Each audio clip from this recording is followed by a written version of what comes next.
미국 펜실베이니아주 필라델피아에 있는 아이비리그 대학, 중국인 국적의 교수와 중국에서 유학 온 학생, 그리고 한국인 학생이 대치하고 있는 모습이 보입니다. 이 학교에는 아주 유명한 한국인 유학생들로만 구성되어 있는 IT 크루라는 동아리가 있는데요. 이 학교에서 한국과 중국이라는 거대 동아시아 국가의 마찰이 생겨나기 시작해 난리가 났다고 하는데 과연 무슨 일이 있던 걸까요? 안녕하세요. 저는 미국에서 유학 중인 프랑스 국적의 마리라는 학생입니다. 한국과 관련한 특별한 경험을 하게 되어서 사연을 적게 되었는데요. 저에게 한국은 언제나 늘 신비롭고 특별한 나라였어요. 조용한 사람들이 모인 나라, 그러면서도 뭔가 문화적으로는 최근 좀 주목받고 있는 나라이기도 했죠. 사실 두리뭉실하게만 알고 있었지 평소 한국에 대해 깊이 알지는 못했습니다.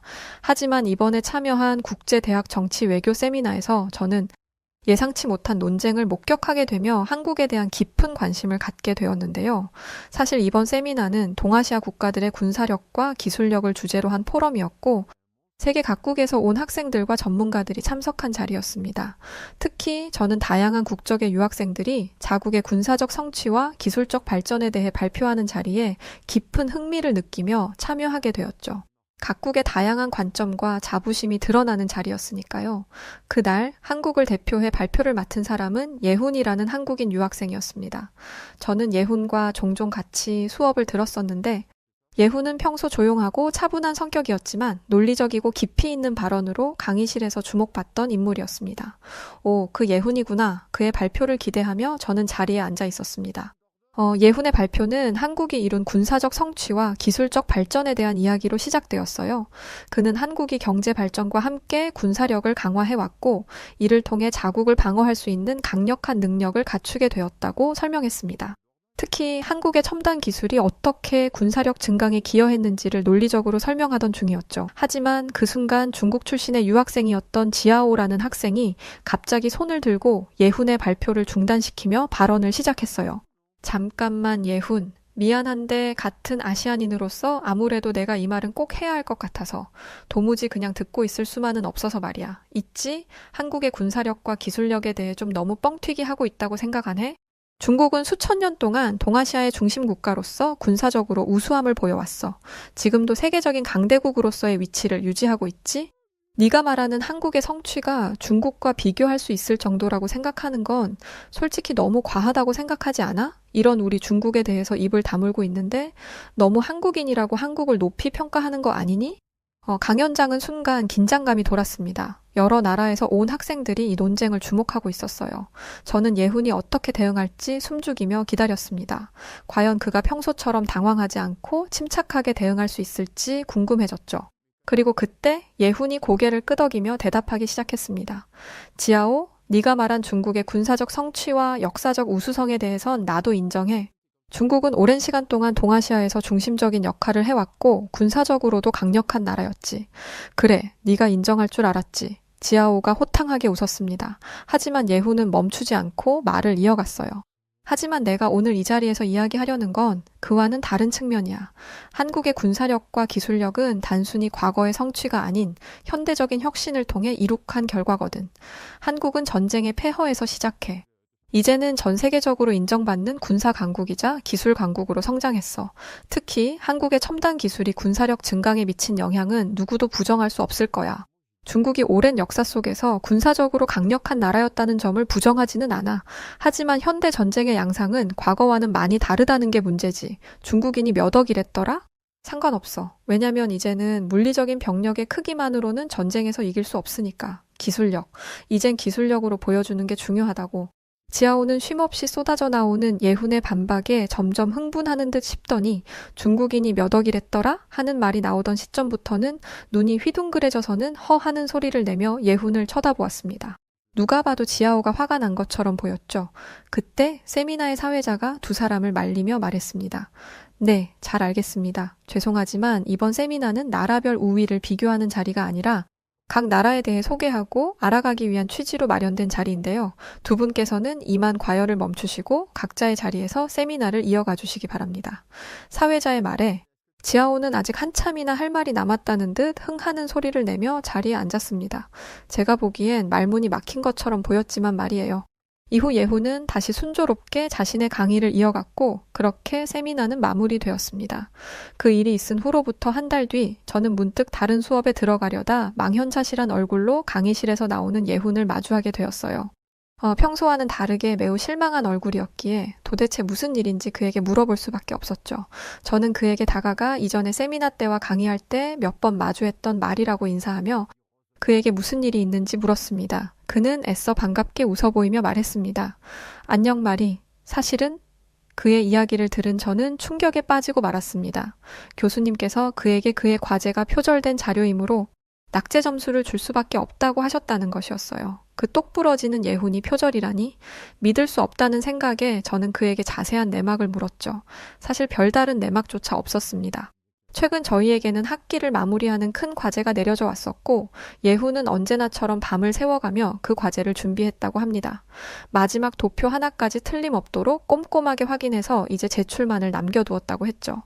그런데 그때 교수님께서 과제를 일괄적으로 올려놓으라고 말한 비밀 게시판에서 갑자기 예훈이 준비하고 있던 자료와 거의 똑같은 이름의 과제가 업로드 되었다는 거예요. 게시판은 과제명 말고는 모든 것이 비밀로 유지되는 게시판이었기 때문에 예훈은 그 상대가 누군지 알 수 없었고 혹시나 하는 마음에 재빨리 마무리를 지어 교수님에게 과제를 제출했지만 교수님께서는 이 과제가 바로 얼마 전에 똑같은 내용으로 이미 업로드되었던 과제라고 하며 둘 중 한 명이 표절을 한 게 분명하다고 하셨다고 합니다. 그런데 예훈이 두 번째로 제출했기 때문에 교수님께서는 예훈을 표절자로 판단할 수밖에 없었다고 하더라고요. 이 말을 하며 예훈은 세상이 무너진 것 같은 얼굴을 하고 있었습니다. 저는 예훈이 평소 과제와 강의에 얼마나 열심이었는지를 알고 있었기 때문에 그의 억울함에 동감할 수 있었습니다. 예훈은 도대체 누가 그 과제를 올린 것인지만이라도 알려달라고 했지만 교수님은 끝까지 알려주지 않으셨다고 해요. 그렇게 예훈은 어떻게 된 영문인지도 모른 채 그대로 낙제 점수를 받게 생긴 상황이었어요. 저는 예훈을 위로하려 했지만 예훈은 어느 때보다도 망연자실한 얼굴로 애써 웃어 보이며 이내 복도를 걸어 저 멀리 사라져갔습니다. 제가 할 수 있는 거라고는 그의 안쓰러운 뒷모습을 지켜보는 수밖에는 없었어요. 그렇게 예훈과의 대화를 마치고 나서도 저는 그의 이야기가 머릿속에서 떠나지 않았습니다. 예훈이 겪은 일이 너무나도 억울하고 불공평하게 느껴졌기 때문이에요. 그는 항상 성실하게 공부하고 누구보다도 학업에 열정적이었던 학생이었죠. 그런 그가 표절자로 몰려 낙제 위기에 처했다는 사실이 믿기지 않았습니다. 저는 이 상황을 그냥 넘길 수 없다고 생각하게 되었어요. 며칠 후 저는 우연히 지아오와 그의 무리가 도서관에서 얘기하고 있는 모습을 보게 되었어요. 그들은 평소처럼 무리지어 있었고 누군가의 말을 듣고 깔깔대며 웃고 있었어요. 저는 별다른 생각 없이 지나치려고 했는데 그 순간 그들의 대화 중 한마디가 제 귀에 들어왔습니다. 예훈이 그걸 알면 어떤 표정을 지을까? 아마 얼굴이 새빨개져서는 흥분해 난리를 치겠지? 지아오가 무슨 말을 하는 건지 정확히 알 수는 없었지만 그 순간 저의 직감이 강하게 작동했어요. 저는 조심스럽게 그들 근처에 자리를 잡고 책을 읽는 척하며 그들의 대화를 엿듣기 시작했습니다. 그들이 예훈에 대해 얘기하고 있었고 그 말투에서 무언가를 꾸민 것이 분명하다는 확신이 들었죠. 지아오가 이렇게 말했습니다. 그렇게 쉽게 낚일 줄이야. 과제 하나 훔쳐서 이름만 바꿔서 올렸는데 말이지. 교수님도 멍청해. 그의 말에 친구들이 웃음을 터뜨리며 동조했습니다. 그러니까 예훈도 마찬가지야. 어쩜 그렇게 허술하대니? 그러니까 한국이라는 나라가 과거부터 지금까지 패정국으로만 남아있는 거야. 저는 이 말을 듣고 큰 충격을 받았습니다. 지아오와 그의 친구들이 예훈의 과제를 훔쳐 먼저 제출했다는 사실을 알게 된 것이었죠. 그 순간 세미나에서의 장면이 떠올랐어요. 아마도 예훈이 세미나에서 지아오를 포함한 중국인을 굴욕적으로 만들었다고 생각하고 그에 대한 복수를 한 것 같았어요. 저는 당장이라도 그들에게 다가가 따지고 싶었지만 그 순간은 우선 참기로 했습니다. 이 문제를 어떻게 해결해야 할지 더 생각해봐야 했기 때문이죠. 도서관을 나서면서 저는 한국인 친구 예훈을 도와야겠다는 결심을 굳혔어요. 예훈에게 이 사실을 알려주고 그의 무고함을 입증할 방법을 함께 찾아야겠다고 생각했어요. 왜냐하면 아무리 억울하더라도 증거가 없으면 교수님을 설득하기 어려울 거라고 느꼈죠. 다음 날 저는 예훈을 찾아가 도서관에서 들은 이야기를 전했습니다. 예훈은 제 말을 듣고 처음에 믿기지 않는다는 표정을 지었지만 곧이어 분노와 좌절감이 섞인 얼굴로 변했어요. 그는 깊은 한숨을 내쉬며 중국인들을 나는 싫어하지만 그래도 지아오가 그런 짓까지 했을 줄은 몰랐다고 했죠. 저는 예훈과 단서를 찾아야 했어요. 우리는 함께 교수님을 찾아가기로 했습니다. 지아오와 그의 친구들이 계획적으로 예훈의 과제를 훔쳐 제출했다는 사실을 알리고 과제 제출 기록이나 다른 방법으로 그들의 행위를 밝힌다면 분명 이 상황을 반전시킬 수 있을 거라고 생각했어요. 하지만 정말 뜻밖의 상황이 펼쳐지는 터에 저와 예훈은 당황했습니다. 우리는 교수님의 사무실에 도착하자 예훈은 침착하게 지금까지 일어난 상황을 설명했어요. 교수님, 일전에 말씀드린 그 과제는 분명히 제가 작성한 과제입니다. 누군가 제 작업물을 훔친 것이 확실하고 저는 그게 중국인 지아오라고 확신해요. 일전에 제가 세미나에서 그를 무안 준 것에 대해 복수를 하려고 했던 것 같습니다. 제가 그 진실을 밝힐 수 있도록 게시판 접근 권한을 허락해 주십시오. 하지만 교수님은 제 친구 예훈의 말을 듣고 심각한 표정을 지으시더니 갑자기 화를 내기 시작했습니다. 예훈아, 네가 무슨 말을 하는지 모르겠구나. 지금 너는 낙제를 피하기 위해 어떻게든 다른 학생을 모함하려고 하고 있어. 그런 태도는 용납할 수 없단다. 더군다나 증거도 없이 다른 학생들을 비난하려 들다니? 네가 이렇게 비겁한 아이인 줄 몰랐다. 예훈은 당황했지만 애써 침착하게 다시 설명하려 했습니다. 교수님, 한 번만 저를 믿어주십시오. 접근 권한만 주신다면 제가 바로 밝혀낼 수 있습니다. 그런데 그때였어요. 갑자기 옆에 있던 중국에서 온 중국인 교수님이 끼어들며 말씀하시더군요. 학생, 예훈 학생이라고 했나요? 저도 교수님 의견에 동의합니다. 예훈 학생, 이런 상황에서 다른 학생들을 비난하는 것은 매우 부적절한 행동이에요. 중국인 친구가 학생 과제물을 훔쳤다고요? 학생의 교수님께서 공정한 판단을 내리실 수 있게 물러서세요, 학생. 예훈은 그 말을 듣고 더욱 절망감에 빠졌습니다. 아무리 노력해도 교수님들께서는 자신을 믿어주지 않을 것 같이 보였기 때문이었죠. 단호한 교수님들의 말에 예훈은 더 이상 교수님들과 논쟁할 힘이 없는 것처럼 보였습니다. 결국 예훈이는 고개를 떨구며 저와 함께 교수실을 나왔어요. 저는 예훈이가 모든 것을 포기한 것 같아 가슴이 아팠습니다. 도움을 주고 싶었지만 아무 도움도 주지 못해서 미안한 마음도 들었죠. 그런데 며칠 후 저는 흥미로운 장면을 목격하게 되었어요. 바로 예훈이 다른 한국인 학생들과 어울려선 진지하게 무언가 대화를 나누고 있는 장면이었는데요. 그들은 대학에서 유명한 한국인 IT 크루였습니다. 한국인 IT 크루, 다양한 국적의 유학생들이 즐비한 저희 대학에는 여러 동아리 모임과 과가 있어요. 하지만 이 한국인 유학생들이 모여있는 IT 크루는 기함을 할 정도로 전문 지식 수준이 높아서 상당히 유명한 모임이었죠. 저는 예훈이 IT 쪽으로 전공이라도 바꾸려고 하는 것인지 궁금해졌습니다. 그때 지나가던 저를 발견한 예훈이 반가워하며 저를 불렀어요. 마리, 제가 예훈이에게 다가가자 예훈이는 환하게 웃으며 이런 말을 하더군요. 지금 IT 크루 친구들과 같이 교수님께 찾아가 진실을 밝힐 준비를 하고 있다고 말했죠. 이미 지아오의 컴퓨터를 해킹해 로그 기록도 모두 찾아두었으니 게시판에 올라와 있는 그 자료가 지아오가 업로드한 자료라는 것만 교수님께 확인하면 된다고 했습니다. 세상에. 그는 포기하지 않고 있던 것이었어요. 그의 뒤에 서 있던 한국인 IT 크루 멤버들은 마치 어벤져스처럼 웅장해 보이기까지 했습니다. 그들은 예훈의 컴퓨터에 지아오가 해킹을 한 흔적을 트래킹해 역으로 지아오의 컴퓨터를 해킹했다고 했어요. 정말 대단한 일이었죠. 학교에서 유명하기로 소문난 한국 IT 크루지만 이 정도 컴퓨터 활용 능력이 있을 줄은 몰랐습니다. 하지만 예훈이에게 예상치 못했던 일이 벌어지면서 상황이 이상하게 꼬이기 시작했죠. 바로 이 과제를 담당하던 교수님께서 교통사고로 병원에 입원을 하시게 된 것이었는데요. 그래서 과제 채점의 마무리를 교수님 옆에서 동조하고 있었던 그 중국인 교수님이 맡게 되었다고 했습니다. 하필이면 그 교수님이라니 아무래도 그 중국인 교수님은 뭔가를 알고 계신 눈치였던 것 같았어요. 왠지 지아오에 대해 얘기해도 어떻게든 중국 유학생 지아오를 보호하려 될 것이란 확신이 들었죠. 실제로 저희는 강의 시간에 그 중국인 교수님이 지아오와 친밀하게 붙어 대화를 나누며 심지어는 대놓고 예훈에게 면박을 주는 등의 행동을 하는 것을 목격할 수 있었습니다. 더 의기양양해진 지아오는 어느 날 예훈에게 다가오더니 웃으며 말했습니다. 예훈이 너 소식 들었어. 남의 과제를 베끼려고 했었다며. 그래, 그게 너희 민족이 늘 하는 일이니까 어쩔 수 없지. 한복도 중국 거 베낀 거고 김치도 중국 거 베낀 거고 이번에도 그렇게 베끼더니 결국 이렇게 낙제를 받고야 마는구나. 참 너도 안타깝다. 하필 왜 한국 같은 곳에서 태어났니? 차라리 중국인으로 태어나지. 지아오는 중국인 유학생 무리들과 함께 웃음을 터뜨렸습니다. 그 말을 들은 저는 한국인은 아니었지만 예훈만큼이나 화가 나 지아오에게 소리치고 싶었어요. 그런데 예훈이 저를 막더군요. 상대하지 말라며 말이죠. 이후 저는 한동안 학교에서 예훈을 보지 못했습니다. 예훈에게 아직 과제 제출 마감일이 조금 남았으니 마지막까지 포기하지 말고 뭐라도 제출하라고 말했지만 예훈은 그럴 필요가 없다는 말만 반복하곤 했었어요. 문득 찾아갔던 기숙사 방에선 예훈이 짐을 싸는 모습을 보기도 했습니다. 저는 예훈이 모든 것을 포기하고 다른 곳으로 떠나려 하는 건지 걱정이 되었어요. 하지만 뭐라고 참견을 할 순 없었기에 말없이 제 기숙사로 돌아올 수밖에 없었죠. 그러던 중 놀라운 일이 벌어졌습니다. 과제 제출 마감일을 딱 하루 남겨놓은 날 밤 갑자기 게시판에 있던 모든 과제물이 전부 그 문제의 과제물 이름으로 싹 바뀌어버린 거예요. 놀라운 광경에 저는 곧바로 이게 예훈이 벌인 일이라는 것을 직감했습니다. 이제 상황이 어떻게 될지 흥미진진하려던 참이었죠. 다음 날 중국인 교수는 당황한 얼굴로 저와 예훈을 호출해 말했습니다.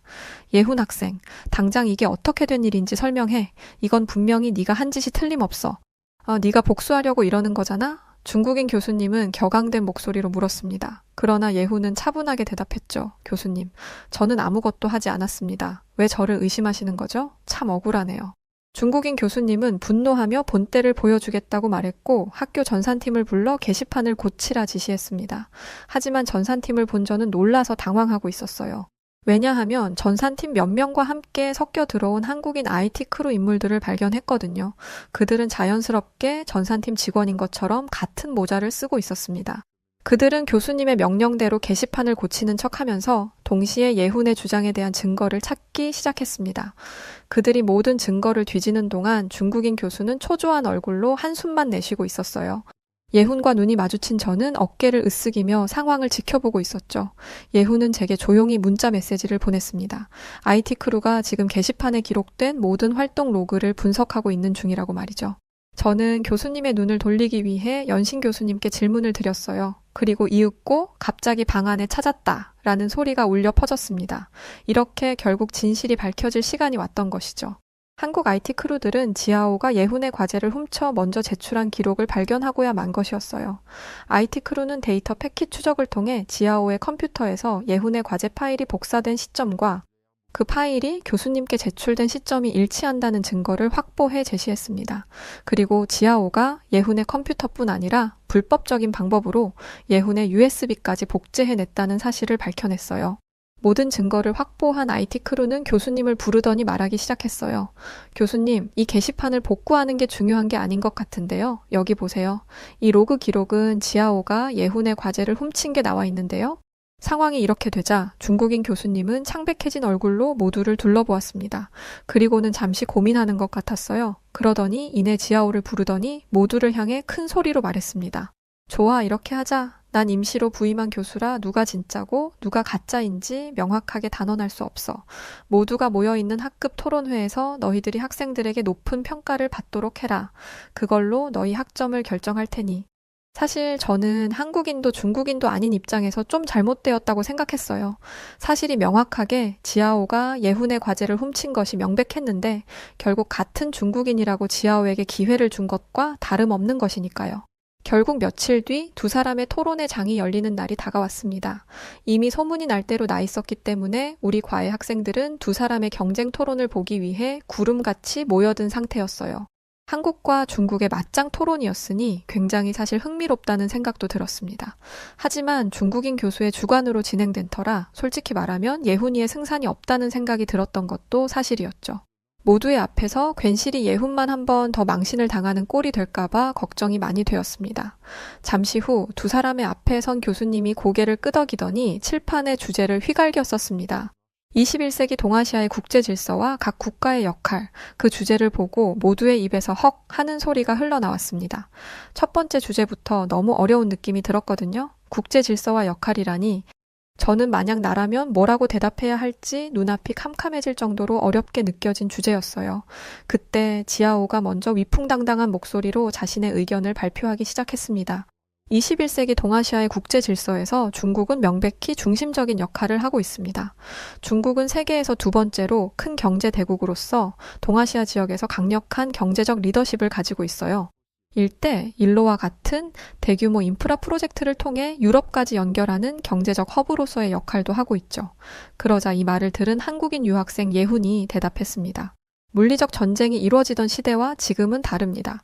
한국은 경제적으로 비약적인 발전을 이룩했고 그 과정에서 민주주의와 인권, 그리고 첨단 기술의 발전을 통해 새로운 국제 질서를 만들어가고 있어요.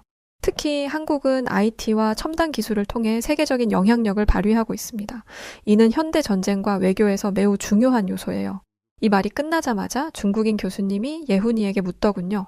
잠깐 예훈 학생, 한국 측 입장은 한국이 뛰어나긴 하지만 중국이 동아시아의 국제 질서를 이끌어가고 있다는 것에 대해서는 동의한다는 말인가요? 그러자 예훈이 대답했습니다. 국제 질서를 이끌어가는 것이 전쟁에서의 물리력과는 상관이 없다는 말을 하고 있는 것입니다. 국제 질서는 국가 간의 상호작용, 규범, 제도, 경제적, 군사적 힘 등 여러 요소들로 이루어지죠. 그런 상황에서 단순히 자본과 인구수가 많다 하여 중국이 리더가 될 수는 없다는 말씀을 드리는 것입니다. 21세기는 첨단 산업의 시대입니다. 한국은 동아시아에서 경제적 경쟁력을 강화하기 위해 기술 혁신을 핵심 전략으로 삼고 있어요. 반도체, 자동차, IT, 통신, 바이오 등 첨단 산업 분야에서 세계적인 리더로 한국이 자리매김하고 있다는 사실은 아무도 반박할 수 없을 것입니다. 학교 비밀 게시판 시스템 또한 누가 고쳐줬던가요? 그러므로 단순히 물리적 군사력이 아닌 전반적인 국제 질서의 주도권은 현재 중국보단 한국에 더 가까울 것이라 말해도 어려움이 없을 것입니다. 하지만 지하오는 예훈이의 말을 끊고 말을 이어갔어요. 한국은 타국가들을 베끼기나 하는 국가 아닌가요? 반도체, 자동차, IT, 통신, 바이오? 이게 무슨 말인가요? 중국은 한국보다 훨씬 더 모든 분야에서 우위에 있어요. 예훈이 너는 현실을 받아들일 줄 모르는구나. 중국은 세계에서 가장 빠르게 성장하는 경제 대국 중에 하나야. 중앙 집권 체제로 중국은 모든 국민이 하나로 뭉쳐 있다고. 이 힘은 세계로부터 인정받고 있어. 예훈이는 지하오의 말에 차분하게 답을 했어요. 정치적 안정이 경제 성장의 기반이 된다는 점은 동의해. 매우 중요하지. 하지만 중요한 건 정치적 안정이 어떻게 이루어지는가에 있다고 생각해.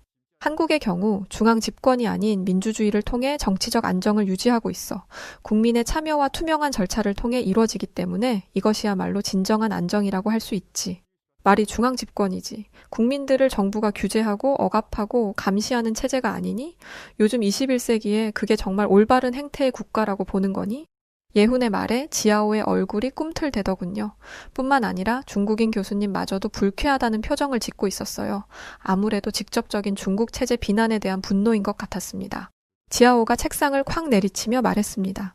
현실을 직시해. 중국은 중앙 집권 체제를 통해 정치적 안정을 유지하고 그 결과로 경제 성장을 이뤄냈어. 그 결과는 명확하지 않나? 이게 다 강력한 리더십과 일관된 정책 덕분이라고. 민주주의는 불필요한 갈등과 혼란을 초래할 뿐이야. 모든 사람이 같은 방향을 바라보지 않으면 그 결과는 혼란과 침체로 이어질 뿐이라고. 그러자 예훈은 재빨리 다른 반론을 하려는 듯 입을 열었습니다. 하지만 그때 교수가 그의 말을 막으며 큰 소리로 말했습니다. 예훈, 자네는 토론에 임할 준비가 안 되어 있는 것 같군. 상대방의 국가에 대한 원색적인 비난은 매우 비겁한 지실세. 그러자 예훈이 고개를 갸웃대며 대답했습니다. 저는 지하오의 논리에 직접적으로 반박했을 뿐입니다. 지금 지하오도 제게 반박하고 있잖아요. 교수는 한숨을 푹 내쉬더니 말했습니다. 도저히 안 되겠군. 더 들을 필요가 없는 일이야. 난 결과를 결정했네. 예훈 학생. 자네는 낙제야. 자네는 토론에 진지하게 임하지 않았다고. 그리곤 그때 갑자기 다른 학생이 벌떡 일어나며 말했습니다. 교수님, 이건 불공평합니다. 우리는 모두 이 토론을 지켜봤고 예훈이 성실하게 준비했고 논리적으로 토론에 임했다는 것을 알고 있습니다. 그런데 어떻게 이런 결정을 내리실 수 있습니까? 이어 다른 모든 학생들이 자리에서 일어나 중국인 교수님을 향해 소리쳤어요. 이 토론은 편파적이다. 잘못되었다. 세계 각국에서 왔던 학생들 전체가 한국인 예훈이의 편에 서서 소리 높여주고 있었어요. 그리고 뒤에 병원에서 남 모르게 퇴원했던 담임 교수님께서 이 토론회를 지켜보고 계셨더라고요. 중국인 교수는 학교에서 나가게 되었고 중국 유학생 지하오도 예훈이의 과제물을 훔쳐 자신의 것이라고 거짓했던 것들이 모두 들통나면서 징계를 받아 현재는 학교에 나오지 못하고 있는 상태입니다. 저는 이런 상황들을 지켜보면서 이렇게 많은 나라에서 왔던 유학생들의 생각 속에 확실히 중국보다는 한국이 더 선진화된 국가라고 생각하고 있고 한국이 더 경제적으로 풍요로운 국가라고 인식하고 있음을 느낄 수 있었어요. 그래서 이렇게 중국 유학생들이 매 수업 때마다 한국을 들먹이며 무시하려 들고 깎아내리려고 드는 건지도 모른다는 생각도 하게 되었죠. 이날 이후 예훈이와 저는 매우 가까운 친구 사이가 되었습니다.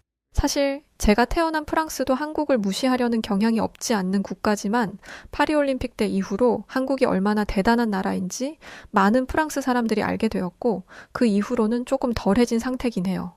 그만큼 한국이라는 나라의 영향력이 세계인들에게 그 힘을 보여주고 있구나라는 걸 학교에서조차 경험하게 되어서 이렇게 사연을 보내봤습니다. 영상 잘 만들어서 올려주세요. 고맙습니다. 네, 오늘 사연 여기까지입니다. 우리 대한민국 학생들이 먼 타지에서 참 고생들이 많은 것 같네요. 아무쪼록 학업에 열중하시고 저런 중국인들 신경 쓰지 않으셨으면 좋겠어요. 자, 그럼 오늘 사연 어떻게 들으셨나요? 사연이 좋으셨다면 구독과 좋아요 부탁드리고 저는 사연을 전해드렸던 여우튜브 송은지였습니다. 영상 끝까지 시청해주셔서 고맙습니다. 더 좋은 영상으로 찾아뵐게요. 감사합니다. 사랑합니다. 당신만의 유튜브